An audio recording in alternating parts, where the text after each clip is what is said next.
ಕರ್ತನಲ್ಲಿ ಪ್ರೀತಿಯುಳ್ಳ ದೇವಜನರೇ, ನಮ್ಮ ಕರ್ತನಾದ ಯೇಸು ಕ್ರಿಸ್ತನ ಅತ್ಯಧಿಕವಾದ ಕೃಪೆಯೂ ಸಮಾಧಾನವು ತಮಗೂ ತಮ್ಮ ಕುಟುಂಬದ ಪ್ರಿಯರೆಲ್ಲರಿಗೂ ಉಂಟಾಗಲಿ.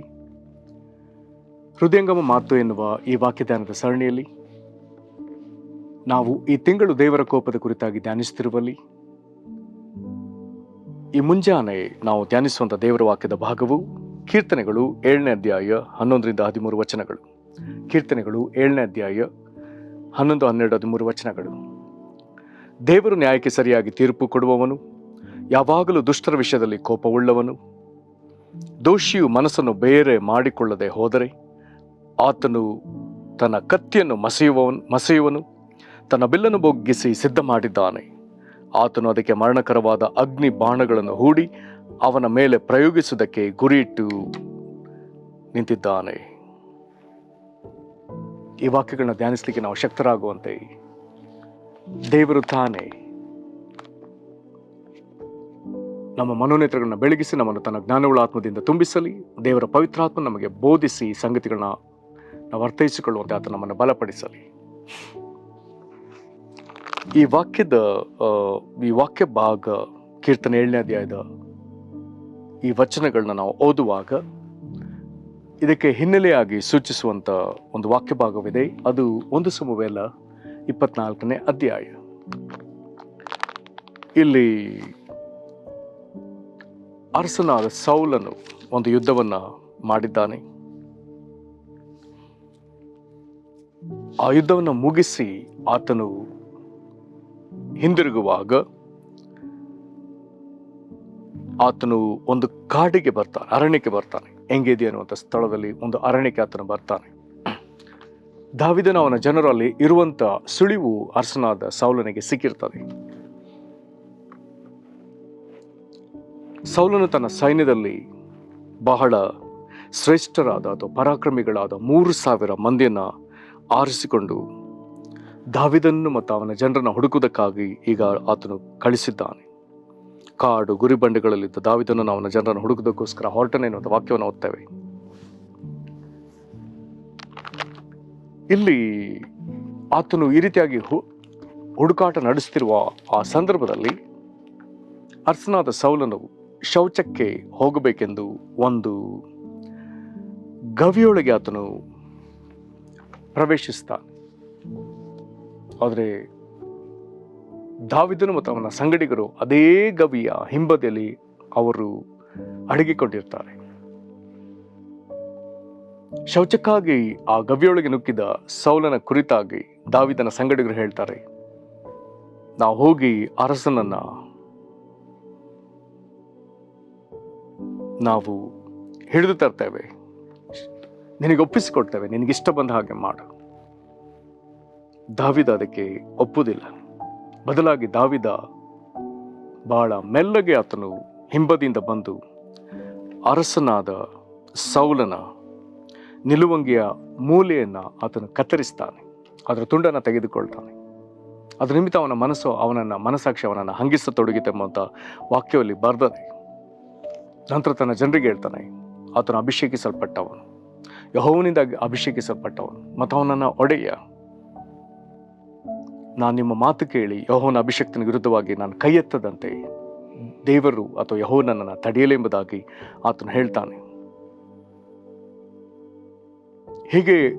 ಇವರು ಹೀಗೆ ಮಾತನಾಡಿಕೊಳ್ತಿರುವಾಗ ಅರಸನಾದ ಸೌಲನು ಆ ಗವಿಯಿಂದ ಹೊರಗೆ ನಡೀತಾನೆ. ಅವನು ತುಸು ದೂರ ಹೋದ ಬಳಿಕ ದಾವೀದನೀಗ ಆ ಗವಿಯಿಂದ ಹೊರಗೆ ಬರ್ತಾನೆ. ಆತನು ಕರೀತಾನೆ, ಅರಸನೇ ಒಡೆಯನೆಂಬುದಾಗಿ ಕರೀತಾನೆ. ಸೌಲ ಹಿಂದಿರುಗಿ ನೋಡಿದಾಗ ದಾವೀದನು ಸಾಷ್ಟಾಂಗ ಬಿದ್ದು ನಮಸ್ಕಾರ ಮಾಡ್ತಾನೆ.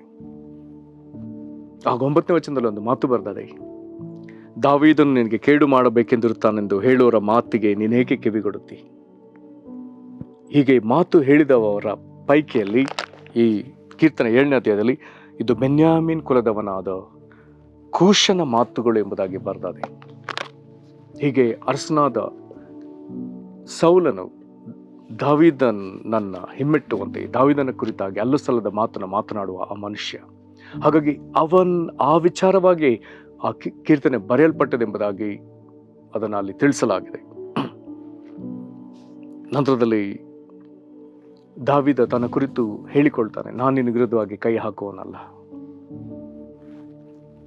ನೀನು ನನ್ನ ಕೈಗೆ ಸುಲಭವಾಗಿ ಸಿಕ್ಕಿದೆ, ಆದರೆ ನಾನು ನಿನ್ನನ್ನು ಉಳಿಸಿದೆ, ನನ್ನ ಕೈಯಲ್ಲಿ ನಿಲುವಂಗಿ ತುಂಡಿದೆ, ಅದರ ಮೂಲೆ ನಾನು ಕತ್ತರಿಸಿದ್ದೇನೆ, ಇದರಿಂದ ನನ್ನಲ್ಲಿ ಯಾವ ದೋಷ ಅಪರಾಧವೂ ಇಲ್ಲ, ನಾನು ನಿನಗೆ ವಿರುದ್ಧವಾಗಿ ದ್ರೋಹ ಮಾಡಲಿಲ್ಲ, ನನ್ನ ಜೊತೆಲಿರುವವರು ನಿನಗೆ ಕೇಡು ಮಾಡಲಿಕ್ಕೆ ಹೇಳಿದ್ರು ನಾನು ಆ ಮಾತನ್ನ ಕೇಳಿಲ್ಲ.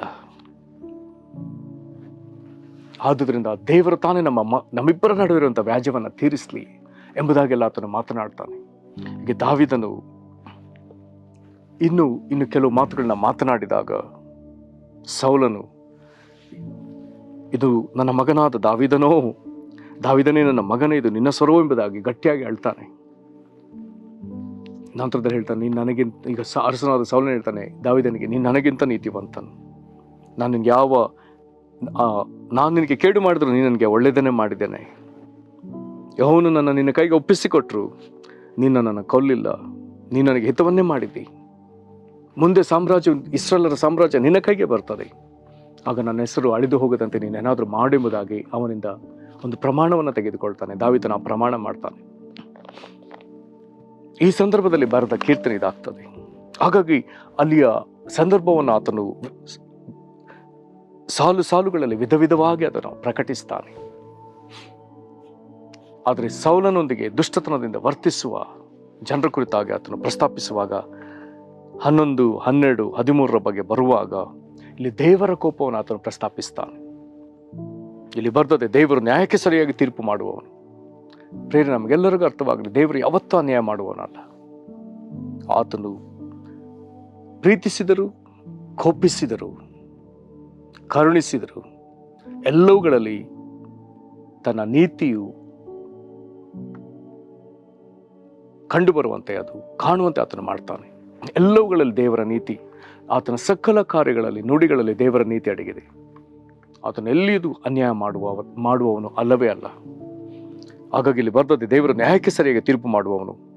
ಅದ್ರ ಮುಂದೆ ಬರ್ತದೆ, ಯಾವಾಗಲೂ ದುಷ್ಟರ ವಿಷಯದಲ್ಲಿ ಕೋಪ ಉಳ್ಳವನು. ಯಾವಾಗಲೂ ಒಬ್ಬ ಮನುಷ್ಯನು ದುಷ್ಟತನದಲ್ಲಿರುವುದಾದ್ರೆ ಯಾವಾಗಲೂ ಅವನ ಮೇಲೆ ಕೋಪ. ಮತ್ತು 12ನೇ ವಚನ, ದೋಷಿಯು ಮನಸ್ಸನ್ನು ಬೇರೆ ಮಾಡಿಕೊಳ್ಳದೆ ಹೋದರೆ ಆತನು ತನ್ನ ಕತ್ತಿಯನ್ನು ಮಸೆಯುವನು. ತಪ್ಪು ಮಾಡುವ ಮನುಷ್ಯನು ಅವನ ಮನಸ್ಸನ್ನು ಬೇರೆ ಮಾಡಿಕೊಳ್ಳದೆ ಹೋದರೆಂಬುದಾಗಿ ಈ ಸಾಲಿನ ಅರ್ಥ, ತಪ್ಪು ಮಾಡುವವನು ತಿದ್ದಿಕೊಳ್ಳುವುದಕ್ಕಾಗಿ ದೇವರು ಅವಕಾಶ ಕೊಡ್ತಾನೆ. ದೋಷದಲ್ಲಿ ನಡೆಯುವವನು ತನ್ನ ಮನಸ್ಸನ್ನು ಬೇರೆ ಮಾಡಿಕೊಳ್ಳಲಿ, ದುಷ್ಟನು ತನ್ನ ಮನಸ್ಸನ್ನು ಬೇರೆ ಮಾಡಿಕೊಳ್ಳಲಿ, ಅಕ್ರಮಗಳಲ್ಲಿ ಕೈ ಹಾಕಿದವರು ತಮ್ಮ ಮನಸ್ಸನ್ನು ಬೇರೆ ಮಾಡಿಕೊಳ್ಳಲಿ, ಭ್ರಷ್ಟಾಚಾರದಲ್ಲಿ ಇರುವವರು ತಮ್ಮ ಮನಸ್ಸನ್ನು ಬೇರೆ ಮಾಡಿಕೊಳ್ಳಲಿ, ಅತ್ಯಾಚಾರ, ಕೊಲೆ, ನಾನಾ ವಿಧವಾದ ದುಷ್ಕೃತ್ಯಗಳಲ್ಲಿ ಇರುವವರು ತಮ್ಮ ಮನಸ್ಸನ್ನು ಬೇರೆ ಮಾಡಿಕೊಳ್ಳಲಿ, ದುಶ್ಚಟಗಳಲ್ಲಿ, ದುಸ್ಸಹವಾಸಗಳಲ್ಲಿರುವವರು ತಮ್ಮ ಮನಸ್ಸನ್ನು ಬೇರೆ ಮಾಡಿಕೊಳ್ಳಲಿ, ವ್ಯರ್ಥಾಸಕ್ತರು, ದುಂದೌತಣಗಾರರು, ಜೂಜಿಗಾರರು ಇವರು ತಮ್ಮ ಮನಸ್ಸನ್ನು ಬೇರೆ ಮಾಡಿಕೊಳ್ಳಲಿ, ದೇವರಿಗೆ ವಿರುದ್ಧವಾಗಿ ನಡೆಯುವವರು ತಮ್ಮ ಮನಸ್ಸನ್ನು ಬೇರೆ ಮಾಡಿಕೊಳ್ಳಲಿ. ಇಲ್ಲಿ ಬರ್ತದೆ, ದೋಷಿ ಮನಸ್ಸನ್ನು ಬೇರೆ ಮಾಡಿಕೊಳ್ಳದೆ ಹೋದರೆ, ಒಂದು ವೇಳೆ ದೇವರ ಅವಕಾಶ ಕೊಡುವಾಗ ಮಾಡಿಕೊಳ್ಳದೆ ಹೋದರೆ, ವಾಕ್ಯ ಬರುತ್ತದೆ, ಆತನು ತನ್ನ ಕತ್ತಿಯನ್ನು ಮಸೆಯುವನು.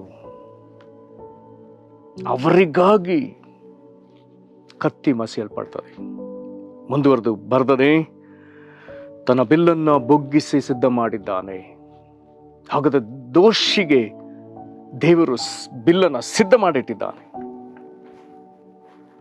ಮುಂದುವರೆದದೆ, ಆತನು ಅದಕ್ಕೆ ಮರಣಕರವಾದ ಅಗ್ನಿ ಬಾಣಗಳನ್ನು ಹೂಡಿ ಅವನ ಮೇಲೆ ಪ್ರಯೋಗಿಸುವುದಕ್ಕೆ ಗುರಿಯಿಟ್ಟು ನಿಂತಿದ್ದಾನೆ. ದೇವರು ದುಷ್ಟನ ವಿಷಯದಲ್ಲಿ ಗುರಿಯಿಟ್ಟು ನಿಂತಿದ್ದಾನೆ, ಮರಣಕರವಾದ ಅಗ್ನಿ ಬಾಣಗಳನ್ನು.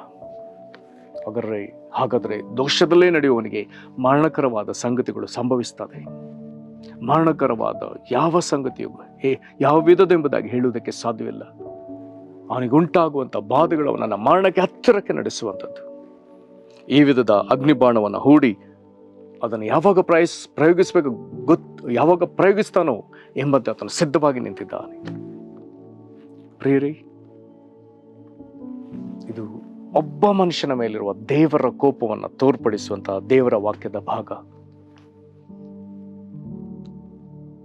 ಉಜ್ಜೀವನಕಾರರು, ಪ್ರಸಿದ್ಧ ಸುವಾರ್ತಿಕರಾದಂಥ ಚಾರ್ಲ್ಸ್ ಫಿನ್ನಿ ಅವರು ತಮ್ಮ ಪ್ರತಿ ಸಂದೇಶದಲ್ಲಿ ಹೆಚ್ಚು ಕಡಿಮೆ ಅವರು ಉಪಯೋಗಿಸಿದ ದೇವರ ವಾಕ್ಯದ ಭಾಗವು ಇದೆ. ಅದರಲ್ಲಿ ವಿಶೇಷವಾಗಿ 12ನೇ ವಚನ, ದೋಷಿಯು ಮನಸ್ಸನ್ನು ಬೇರೆ ಮಾಡಿಕೊಳ್ಳದೆ ಹೋದರೆ ಆತನು ತನ್ನ ಕತ್ತಿಯನ್ನು ಮಸಿಯುವನು, ತನ್ನ ಬಿಲ್ಲನ್ನು ಬೊಗ್ಗಿಸಿ ಸಿದ್ಧ ಮಾಡಿದ್ದಾನೆ. ಅವರ ಸುವಾರ್ತೆ ಸಂದೇಶಗಳಲ್ಲಿ, ಮಾನಸಾಂತರ ಸಂದೇಶದಲ್ಲಿ ಪ್ರತಿ ಸಾರಿ, ಹೆಚ್ಚು ಕಡಿಮೆ ಪ್ರತಿ ಸಂದೇಶದಲ್ಲಿ ಅವರು ಈ ವಾಕ್ಯವನ್ನು ಹೇಳ್ತಿದ್ರು ಎಂಬುದಾಗಿ ಚರಿತ್ರೆ ಪುಟಗಳು ಹೇಳ್ತದೆ. ಪ್ರಿಯರೇ, ಈ ವಾಕ್ಯಗಳು ನಮ್ಮನ್ನು ಎಚ್ಚರಿಸಲಿ. ದುಷ್ಟತನದಲ್ಲೇ ಮುಂದುವರಿತಿರುವುದಾದರೆ ಅದು ದೇವರ ಕೋಪಕ್ಕೆ ಗುರಿಯಾಗುವ ಸಂದರ್ಭ. ಆದುದರಿಂದ ಈಗ ತಿದ್ದಿಕೊಳ್ಳುವುದಕ್ಕಾಗಿ ದೇವರು ಸಮಯಾವಕಾಶ ಕೊಟ್ಟಿದ್ದಾನೆ.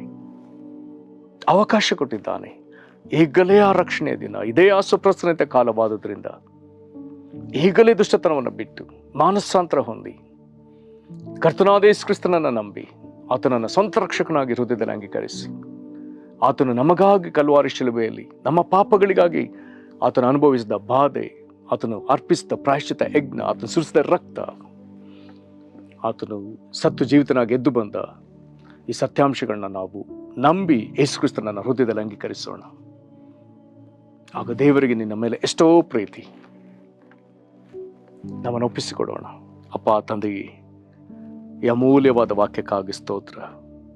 ನ್ಯಾಯಕ್ಕೆ ಸರಿಯಾಗಿ ತೀರ್ಪು ಕೊಡುವ ದೇವರೇ, ಯಾವಾಗಲೂ ದುಷ್ಟರ ವಿಷಯದಲ್ಲಿ ಕೋಪವುಳ್ಳವನಾದ ದೇವರೇ, ದೋಷಿತನ ಮನಸ್ಸನ್ನು ಬೇರೆ ಮಾಡಿಕೊಳ್ಳದೆ ಹೋದರೆ ಅಪ್ಪ ನಿನ್ನ ಕತ್ತಿಯನ್ನು ಮಸಿಯುವ ದೇವರು, ನಿನ್ನ ಬಿಲ್ಲನ್ನು ಬೊಗ್ಗಿಸಿ ಸಿದ್ಧ ಮಾಡಿ ಇಟ್ಟಿರುವ ದೇವರು, ಅದಕ್ಕೆ ಮರಣಕರವಾದ ಅಗ್ನಿಬಾಣಗಳನ್ನು ಹೂಡಿ ಅವರ ಮೇಲೆ ಪ್ರಯೋಗಿಸೋದಕ್ಕೆ ಗುರಿ ಇಟ್ಟು ನಿಂತಿರುವ ದೇವರು.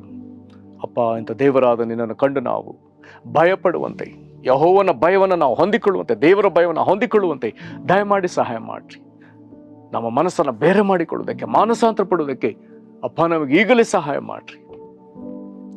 ಕರ್ತನೇ, ನಾವು ವೈಯಕ್ತಿಕವಾಗಿಯೂ ಕುಟುಂಬವಾಗಿಯೂ ರಕ್ಷಣೆ ಹೊಂದಬೇಕಪ್ಪ. ನಿನ್ನ ಕೋಪಕ್ಕೆ ಗುರಿಯಾಗುವುದು ಬೇಡ, ಮರಣಕರವಾದ ಹೋರಾಟಗಳು ಬೇಡ ಸ್ವಾಮಿ. ಬದಲಾಗಿ ನಿನ್ನ ಜೀವದಾನವನ್ನು, ನಿನ್ನ ರಕ್ಷಣೆಯನ್ನು, ವಿಮೋಚನೆಯನ್ನು ಪಡ್ಕೊಂಡವರಾಗಿ ದೇವರೇ ನಿನ್ನ ನಿತ್ಯ ಸೌಭಾಗ್ಯದಲ್ಲಿ ಸೇರುವಂಥ ಕೃಪೆಯನ್ನು ನಮಗೆ ಅನುಗ್ರಹಿಸಿರಿ. ಈ ವಾಕ್ಯವನ್ನು ಕೇಳಿ ತಗ್ಗಿಸಿಕೊಳ್ಳುವರನ್ನ ಆಶೀರ್ವದಿಸಿರಿ ಅಪ್ಪ. ಇಂಥ ನಿನ್ನ ವಾಕ್ಯಗಳನ್ನು ನಾವು ಅಧಿಕವಾಗಿ ಸನ್ಮಾನಿಸೋದಕ್ಕೆ ನಮಗೆ ಕಲಿಸಿಕೊಡ್ರಿ. ಇಂಥ ಕೃಪೆ ಇರಲಿ, ಮಾನಸಾಂತರ ಉಂಟಾಗಲಿ ಅಪ್ಪ. ಈ ಮಾನಸಾಂತರವು ಎಲ್ಲ ಕಡೆಗೆ ವ್ಯಾಪಿಸಲಿ ಯೇಸು ಕ್ರಿಸ್ತನ ಹೆಸರಿನಲ್ಲಿ. ನಿನ್ನ ಕೋಪದಿಂದ ತಪ್ಪಿಸಿಕೊಳ್ಳುವಂಥ ಪ್ರಯತ್ನವನ್ನು ನಾವೊಬ್ಬೊಬ್ಬರು ಮಾಡುವುದಕ್ಕೆ ನಮಗೆ ಸಹಾಯ ಮಾಡ್ರಿ. ನಮ್ಮ ನಿನ್ನ ಕರಗಳಿಗೆ ಒಪ್ಪಿಸಿಕೊಡ್ತೇವೆ ಯೇಸು ಕ್ರಿಸ್ತನ ಹೆಸರಲ್ಲಿ ಬೇಡ್ದೇವೆ ನಮ್ಮ ತಂದೆಯೇ, ಆಮೇಲೆ. ಕರ್ತನು ನಿಮ್ಮನ್ನು ಕನಿಕರಿಸಲಿ, ಆಶೀರ್ವದಿಸಲಿ. ವಂದನೆಗಳು.